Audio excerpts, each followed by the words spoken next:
आज ए भिडियो मु सुशांत आज्ञा को पुणी गोटे प्रश्न करुच्ची से प्रश्नटी हूँ आपण देवता को कहीं देवता कहती आपणकर बाइबल अनुसार देवता को कहीं देवता कहुए आपण आपणकर शास्त्र अनुसार मोर ये प्रश्न उत्तर देवे आमे भी जानिबा आपणकर शास्त्र कौन कहूँ देवता को नहीं तापर मो शास्त्र मु उत्तर रखी आज ए भिडियो एतिकी अनुग्रह कले आज आप सम्मुखें पुनर ईश्वर को वाक्य कहवा सुजोग देले से ईश्वर को धन्यवाद देवा सहित मु समस्त मोर प्रेज लॉर्ड जन प्रेज लॉर्ड आम ये देखुचु जे शास्त्र आज शिक्षा पूर्व शास्त्र पाठ पढ़ा जिसाय 45:20 हे नाना गोष्ठी मध्यरु रक्षा प्राप्त लोक माने तुम्हें माने एकत्र होई आसो एक संगे निकट को आस जो माने आपण मानक खोदित प्रतिमार काष्ट बही बुलती वो परित्राण करने को असमर्थ देवता निकट में प्रार्थना करती से किसी ज्ञान नहीं प्रभु ए पठित वाक्य पर आम समस्त को आशीर्वाद करंतु आज मु नहीं जे प्रचार करी ना कि गाली करी ना प्रचार करी ना कि गाली करी ना केवल शास्त्र जहाँ लेखा अच्छी ताहा ही मु पढ़ी एवं आपण माने ताहाकु समीक्षा करेंगे से आम देखुचु विलाप 1:3 पद दुख सकाशु वो महादासत्व सकाशु जिहुदा बंदी हो जाइछि से देवपूजक मानक मध्यरे बास करे से किछि विश्राम पाए नहीं ताहार ताड़नाकारी समस्ते संकीर्ण पथरे ताहार संग धरिले जिरिमिया 2:27-28 से माने खंडे काठमुंडा को कहती तुम्बे आमर पिता वो पत्थर को कहती तुम्बे आमको जन्म करियछ से माने आंब आड़ को मुख न फेराई आपण आपणा पिठी फेराई अछंती मात्र विपद समय रे से माने कहिबे तुम्बे उठ आंब मानू उद्धार कर मात्र तुम्ब निज पाई जो देवता मानू निर्माण करियछ से माने कहांती से माने उठंतु जेबे पारंती तेबे तुम्ब विपद समय रे तुम्ब को उद्धार करंतु कारण हे जिहुदा तुम्ब नगर समूहर संख्या प्रमाणे तुम्बर देवता माने अछंती जिरिमिया 11:13 कारण हे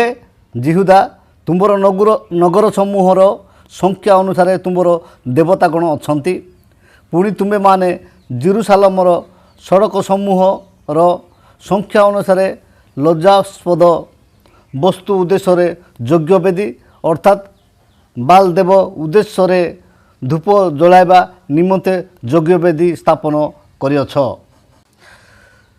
तुम्बे माने जो बाल देवगण को मनोनीत करी अछ से मानक निकट को जाई क्रंदन करो तुम मानक संकट समय से माने तुमको उद्धार करंतु द्वितीय विवरण 32:37 पद पुणी से कहिबे से मानक देवता माने कहांती जो शैल से माने शरण नेले से कहीं जो माने से मानक बलिर मेद भोजन कले वो पेय नय मध्य द्राक्षारस पान कले से माने कहांती से माने उठी से मानकर उपकार करंतु से माने तुम मानकर आश्रय हेउंतु तापर आम देखु जे देवता को कौन कुआ जाइए भूत कुआ है आम देखु जे द्वितीय विवरण 32:17 पद जेहू भूत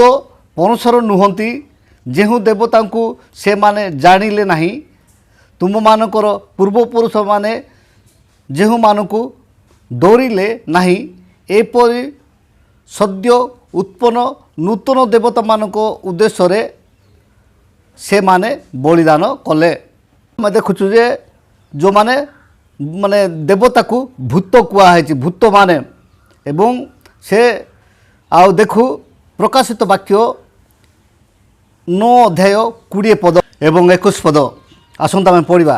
ଯେଉଁ ଅବଶିଷ୍ଟ ମନୁଷ୍ୟମାନେ ଏହି ସମସ୍ତ କ୍ଲେଶ ଦ୍ୱାରା ବୋଧ କରାଯାଇ ନଥିଲେ ସେମାନେ ଆପଣା ଆପଣା ହସ୍ତକୃତ କର୍ମରୁ ମନ ପରିବର୍ତ୍ତନ କଲେ ନାହିଁ, ଅର୍ଥାତ୍ ଭୂତମାନଙ୍କ ପୂଜା, ପୁଣି ଦର୍ଶନ, ଶ୍ରବଣ ଓ ଗମନ କରିବାକୁ ଅସମର୍ଥ, ସୁବର୍ଣ୍ଣ, ରୌପ୍ୟ, ପିତ୍ତଳ, ପ୍ରସ୍ତର ଓ କାଷ୍ଠ ନିର୍ମିତ ପ୍ରତିମା ପୂଜା ପରିତ୍ୟାଗ କଲେ ନାହିଁ। ଆଉ ସେମାନେ ଆପଣମାନଙ୍କର ନରହତ୍ୟା, କୁହୁକ, ବ୍ୟଭିଚାର ଓ ଚର୍ଯ୍ୟା କର୍ମରୁ ମନ ପରିବର୍ତ୍ତନ କଲେ ନାହିଁ। ପ୍ରକାଶିତ ବାକ୍ୟ 21 ଅଧ୍ୟାୟ 8 ପଦ। କିନ୍ତୁ ଯେଉଁମାନେ ଭୀରୁ, ଅବିଶ୍ୱାସୀ, ଘୃଣ୍ୟ, କଳଙ୍କିତ, ନରଘାତକ, ବ୍ୟଭିଚାରୀ, ମାୟାବୀ ଓ ପ୍ରତିମା ପୂଜକ ସେମାନେ ଓ ସମସ୍ତ ମିଥ୍ୟାବାଦୀ ଅଗ୍ନି ଓ ଗନ୍ଧକ ପ୍ରଜ୍ୱଳିତ ହ୍ରଦରେ ଅଂଶ ପାଇବେ। ଏହା ହିଁ ଦ୍ୱିତୀୟ ମୃତ୍ୟୁ। ଦାନିଏଲ 5 ଅଧ୍ୟାୟ 4 ପଦ। ସେମାନେ ଦ୍ରାକ୍ଷାରସ ପାନ କରୁ କରୁ ସୁନା ଓ ରୂପା, ପିତ୍ତଳ, ଲୁହା, କାଠ ଓ ପଥର ନିର୍ମିତ ଦେବତାଗଣ ପ୍ରଶଂସା କଲେ। ଦାନିଏଲ 5:23। ମାତ୍ର ସ୍ୱର୍ଗର ଅଧିପତିଙ୍କ ବିରୁଦ୍ଧରେ ଆପଣାକୁ ଉନ୍ନତ କରିଅଛନ୍ତି ଓ ତାହାଙ୍କ ଗୃହର ନାନା ପାତ୍ର ଆପଣଙ୍କ ସମ୍ମୁଖକୁ ଅଣାଯାନ୍ତେ ଆପଣ ଓ ଆପଣଙ୍କ ଅମାତ୍ୟାଗଣ, ଆପଣଙ୍କର ପତ୍ନୀଗଣ ଓ ଆପଣଙ୍କ ଉପପତ୍ନୀଗଣ ସେସବୁ ପାତ୍ରରେ ଦ୍ରାକ୍ଷାରସ ପାନ କରିଅଛନ୍ତି। ପୁଣି ରୂପାର, ସୁନାର, ପିତ୍ତଳର, ଲୁହାର, କାଠର ଓ ପଥରର ଯେଉଁ ଦେବତାଗଣ ଦେଖନ୍ତି ନାହିଁ, କି ଶୁଣନ୍ତି ନାହିଁ, କି ଜାଣନ୍ତି ନାହିଁ, ସେମାନଙ୍କର ପ୍ରଶଂସା ଆପଣ କରିଅଛନ୍ତି।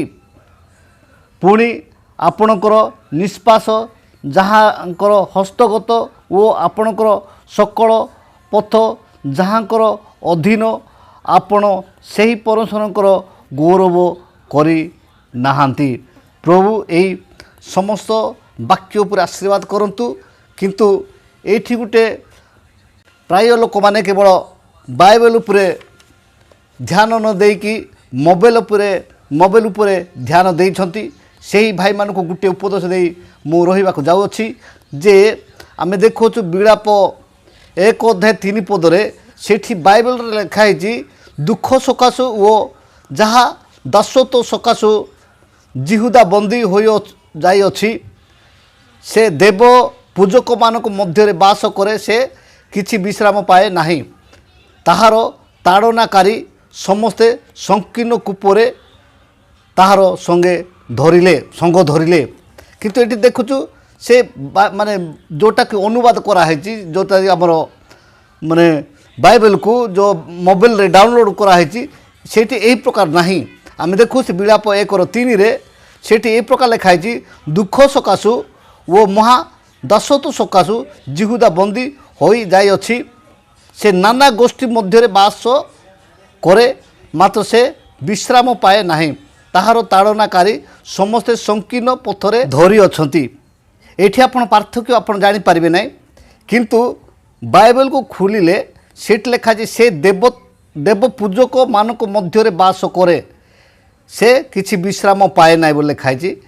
କିନ୍ତୁ ବାଇବେଲକୁ ଯେଉଁ ଏଠି ଆମର ମୋବାଇଲରେ ଡାଉନଲୋଡ଼ କରାହେଇଛି, ସେ ନାନା ଗୋଷ୍ଠୀ ମଧ୍ୟରେ ବାସ କରେ, ମାତ୍ର ସେ କି ବିଶ୍ରାମ ପାଏ ନାହିଁ। ଏଇଠି ମାନେ ପରିବର୍ତ୍ତିତ ହେଇଅଛି। ଆମେ ବାଇବେଲର ଲେଖା ଆମେ ପାଉଛୁ, ସେ ଦେବ ପୂଜକମାନଙ୍କ ମଧ୍ୟରେ ବାସ କରେ, ସେ କିଛି ବିଶ୍ରାମ ପାଏ ନାହିଁ।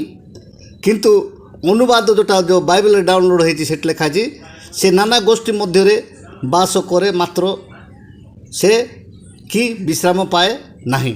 ଏଥିପାଇଁ ଆମେ ବେଳେବେଳେ ବାଇବେଲକୁ ଦେଖୁ ଏବଂ ମୋବାଇଲକୁ ମଧ୍ୟ ଆମେ ଦେଖୁ, କିନ୍ତୁ ଆମେ ବାଇବେଲକୁ ଧ୍ୟାନ କରିବା ନା କେବଳ ମୋବାଇଲକୁ ଯଦି ଧ୍ୟାନ କରିବା କେତୋଟି ଅର୍ଥକୁ ଆମେ ବୁଝିପାରିବା ନାହିଁ। ସେଥିପାଇଁ ଯେଉଁମାନେ ଦର୍ଶକ, ଶ୍ରବଣକାରୀ ପ୍ରତ୍ୟେକକୁ ମୁଁ ଅନୁରୋଧ କରୁଅଛି, ଆପଣମାନେ ଧ୍ୟାନରେ ବାଇବେଲକୁ ବି ଅନୁସନ୍ଧାନ କରନ୍ତୁ, ଅନୁଧ୍ୟାନ କରନ୍ତୁ ଏବଂ ଆଉ ଆପଣ ମୋବାଇଲରେ ମଧ୍ୟ ଆପଣ ଷ୍ଟଡ଼ି କରନ୍ତୁ। ଏଇ ଆଜିର ପ୍ରତ୍ୟେକ ଶିକ୍ଷା ଉପରେ ପୁନଃଥର ଆମ ସମସ୍ତଙ୍କୁ ଆଶୀର୍ବାଦ କରନ୍ତୁ। ରହିଲି, ନମସ୍କାର, ପ୍ରେଜ୍ ଦ ଲର୍ଡ।